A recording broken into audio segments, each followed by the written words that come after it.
Hello, it is Monday, February 3rd, and it is the afternoon. This is a follow-up video to the video I recorded this morning. I got dressed, I put on makeup, fixed my hair, whatever. It took me a while, but I put my bag together, and I was ready to go to Universal. Now, I was very excited about this, and I wanted to go because I wanted to go see Universal Studios Mardi Gras parade. I made it out the door, and I made it to the car, and I drove down the road, and right as soon as I was getting close to the turnpike, I had turned into the parking lot nearby, sat there for a few minutes more, and a few minutes more after that, I started feeling sick again. So I had decided to take half of a pill for me to treat the anxiety. I feel it finally now starting to hit my system, but today was really bad. And it's not the first time that this has happened, obviously, and it won't be the last.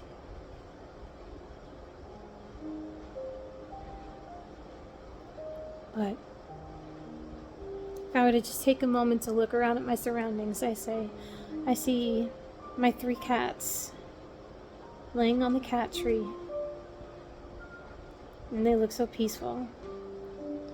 And then I have my dogs laying next to me. One of them is getting into a little bit of mischief. And then I have an air filter to my left that I usually always have because we have a lot of cats in this house. Crazy cat lady. I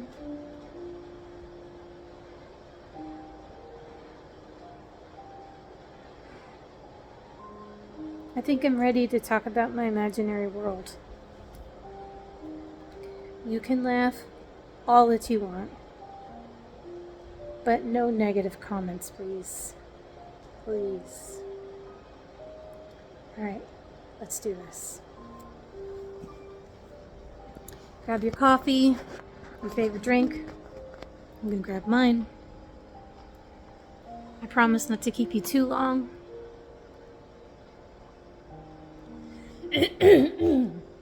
As I choke on my drink. Alright. So,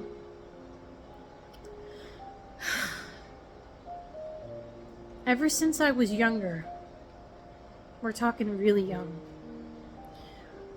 one of the best ways that I would entertain myself when we were on long car rides, because we didn't have tablets or anything like that in the 90s.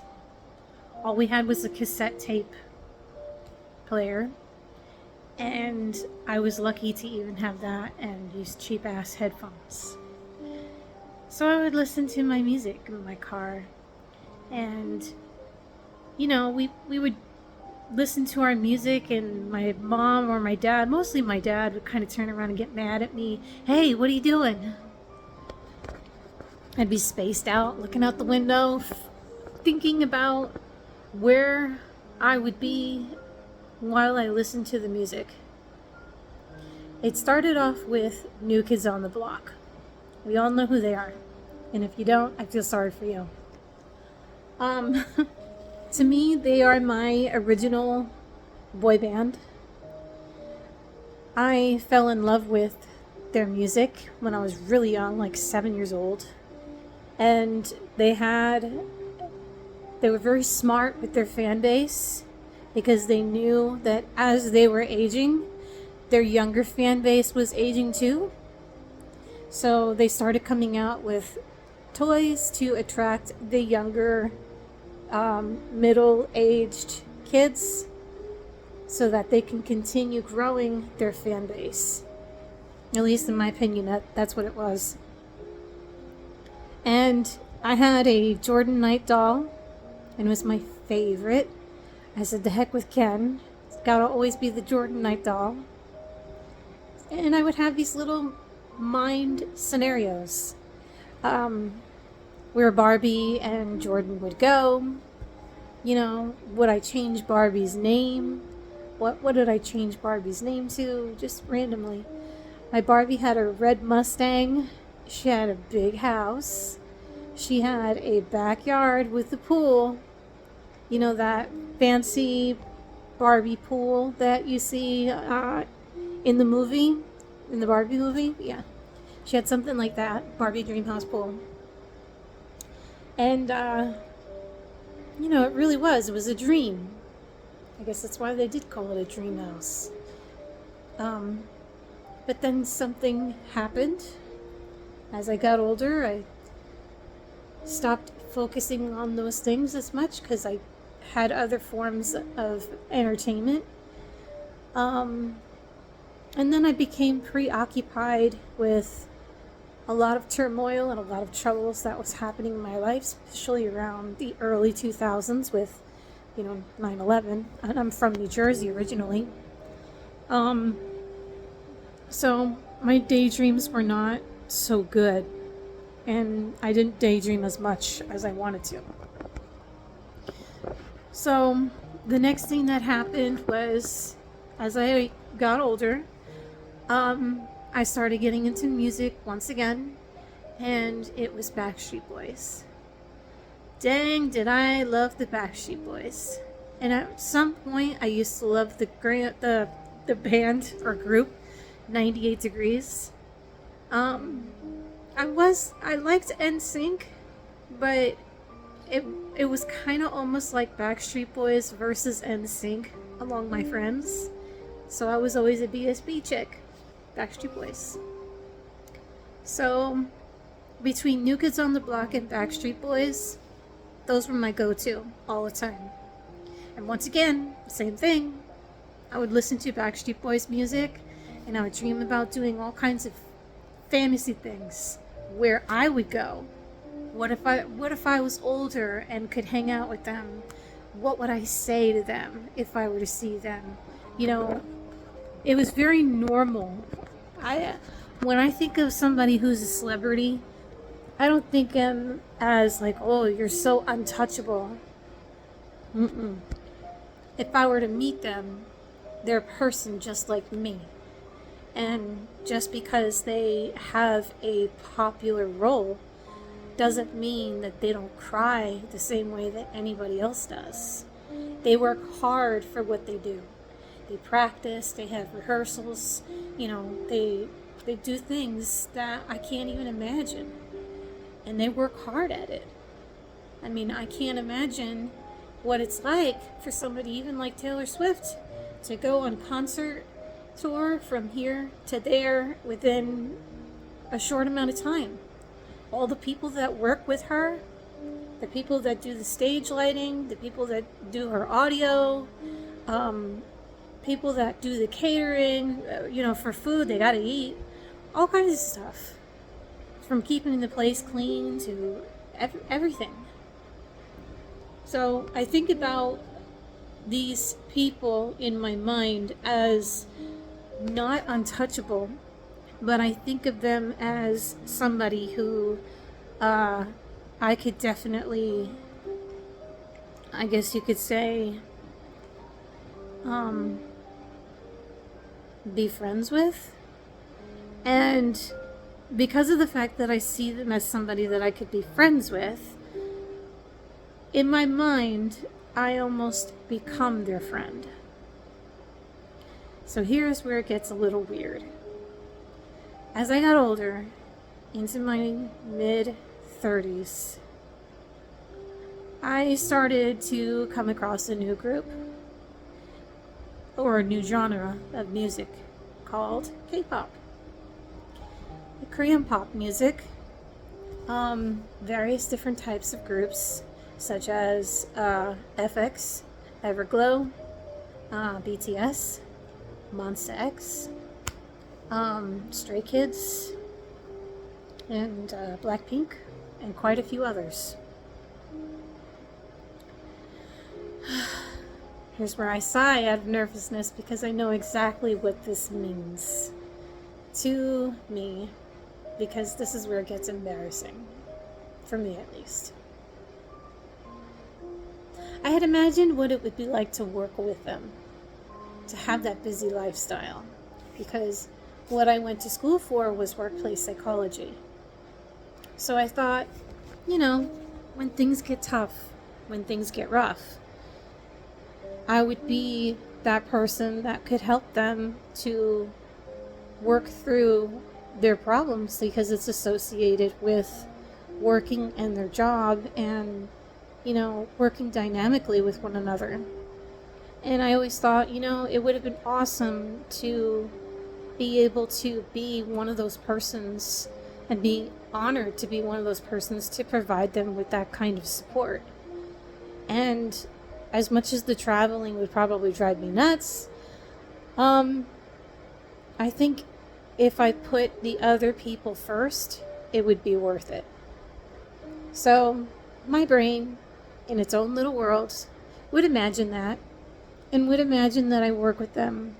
And even sometimes it would imagine my favorite bias, that I would have a relationship with him. And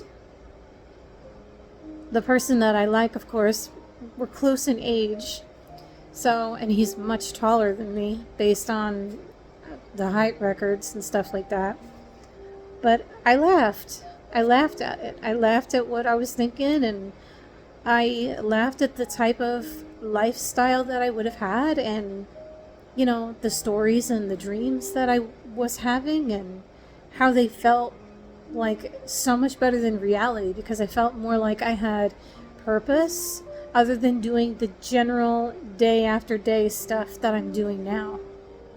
Because what I'm doing now is I have my associates in psychology, bachelor's in psychology, master's in psychology with a concentration in an industrial organizational psychology, and then I have a master of science in leadership.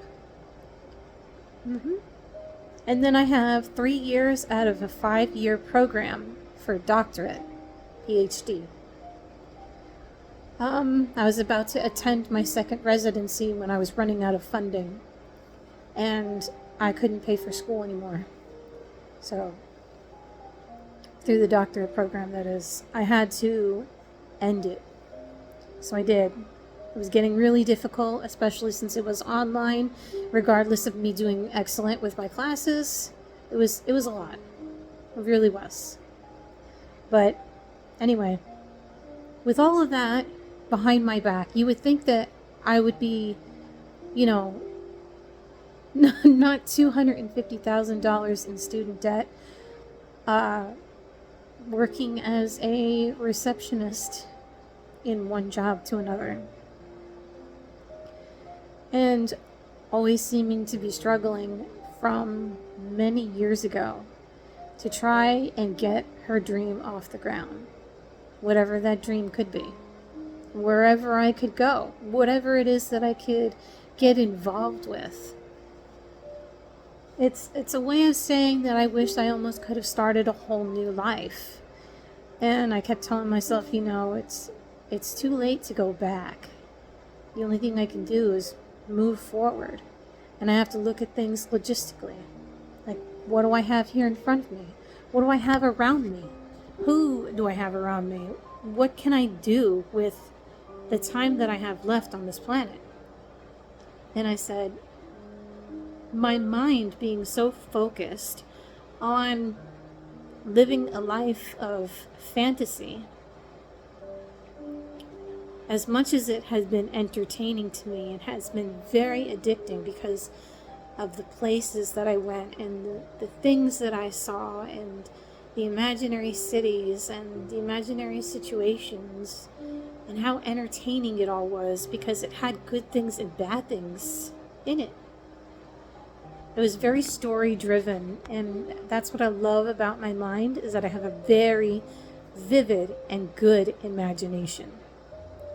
However, my imagination can get me into trouble if I'm so busy focused on living in my own little world and forgetting the fact that real life is happening around me.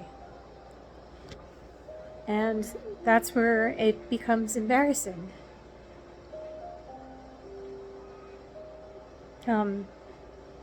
It genuinely hurts to think that I feel so disturbed, and I lose sleep at night lately. I've become addicted to my dreams. And I always say it's because what's happening in reality is scary for me. But in my dreams, I have more going for me versus what I have in my real life. Because in my dream, I feel like I have more purpose. I see myself doing more, experiencing more, seeing different things more, and my body looks different, and my appearance is the way that I see myself to be. Whereas in reality, I don't have those things. I don't know those people. I don't hang out with Jin from BTS. I don't, obviously. So,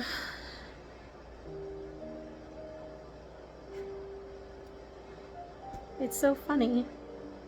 And my cousin, for example, will she ever marry Ben Chan from Stray Kids? No. Do we ever imagine what it would be like? Because we would love to be a part of their lives, and not because of what it is that they do, but because of the type of person that they are. Because you meet somebody and you genuinely know that they are a wonderful person without actually meeting them. It's really hard to explain that. You read about them. You don't know what's true, what's not true, and you become, wanting to know more about them. So that's what she does. She wants to learn more about them. She studies them and studies Breeze about him. And that's her fantasy. Mine's a little different, obviously. But nevertheless, it's just... It's hard. It's hard when you live a different life and you want to do something else, even for your own individual life that you have. Let's say, for me right now, today, let's use today. I wanted to go to Universal. I want to be there right now, walking around, and I want to be enjoying the music and getting ready to see the parade that happens at 6 p.m. I would love to look around and see the sights and maybe get some beignets, look at the characters walking around in their lovely outfits, and just walking through the tribute store that they have there for the event.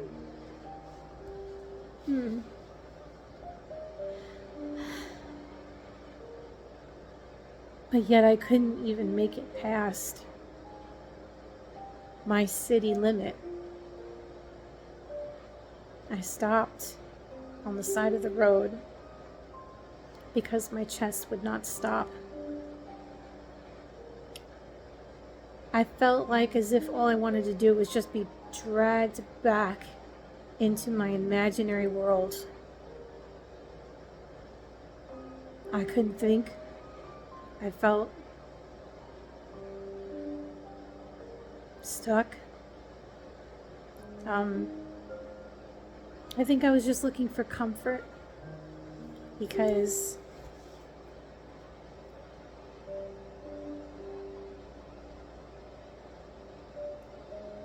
I don't know. Going to Universal by yourself can sometimes be fun. You know, anybody that goes to a theme park by themselves, they can have a lot of fun. But in this particular case, I guess I really wasn't interested in that as much as I wanted to be, or thought that I wanted to be, because I had such terrible anxiety since the morning. So I knew that there was something wrong with me right from the start. So now I say to myself, what do I do? What do I do now that I'm home? It's probably like 3 something now. The parade would have happened in about 3 hours from now. What did I do? I got changed. I put on my Kuromi sweater and put my pajamas on underneath with some shorts. And I came out into the living room with my dogs, my 2 chihuahuas, and my other bigger dogs over there, Amber and Maxine. And I tried to think about how I was going to make this video. And I say this because it sounds really funny that you're talking to a person, or I should say I'm talking to you, under the influence of both Ativan medication and clonazepam. I took Ativan this morning, and it lasted for a good amount of time. And then I took clonazepam right as I was heading home. My whole body felt like I was disconnected from reality. It really did. And I'm finally starting to feel a little bit more grounded now that I have admitted that I've been stuck in my daydreams. Wishing I could have been somebody that I am not, and I probably will never be. And I said, you know what? As I was when I was a kid. It was a way to escape when my father was, like, fighting with me, or my brother too. And if anything, it helped me to develop a very strong imagination. And I try not to be creepy about it. That's, no. That's why I keep these things to myself. I'm not like that. I'm really not. I'm not going to be like, oh my god, oh. I'm not. I mean, think about it from this perspective. I've met celebrities before, and to me, they're just people. As I said earlier, they really are. Just because they're a celebrity doesn't mean anything. It just means that they're popular. People know them. I mean, yeah, they have excellent jobs. They make a lot of money, but they also work very hard, as I told you earlier. So, I'm the kind of girl that when I go to a concert, I don't want to scream. Why would I do that the whole time? I would want to look at the members of the group, watch them dance because they've worked so hard to do that, and admire that they have the ability and the skill set to do that, and also to sing at the same time, which is really difficult. So I would want to listen, and I would want to admire, and I would want to appreciate, and just in some sense, yes, cheer them on, but I'm not the kind of girl that would sit there and scream and do all this other stuff. So in my head, if I ever saw a concert, it was nice because I was able to enjoy the music as I was listening to the real music. And I would imagine them doing what it is that they do. And then I'd imagine talking with them saying, hey guys, good job, and get some rest, you did really well tonight, and things like that. That's part of my imagination. I know. I get so engulfed in it because I'm a very compassionate person, and that's just what I do, or just how I am. But yeah, it sounds stupid, but it feels good to finally admit that sometimes I live in my own world. So I guess that's why I consider myself to be a very good writer, and I have written many books. And I actually contemplated writing a book about my experience and about what it is that I see in my dreams, and actually pretend that it's true with a fictitious group, whether it be boy group, girl group, whatever, or multiple.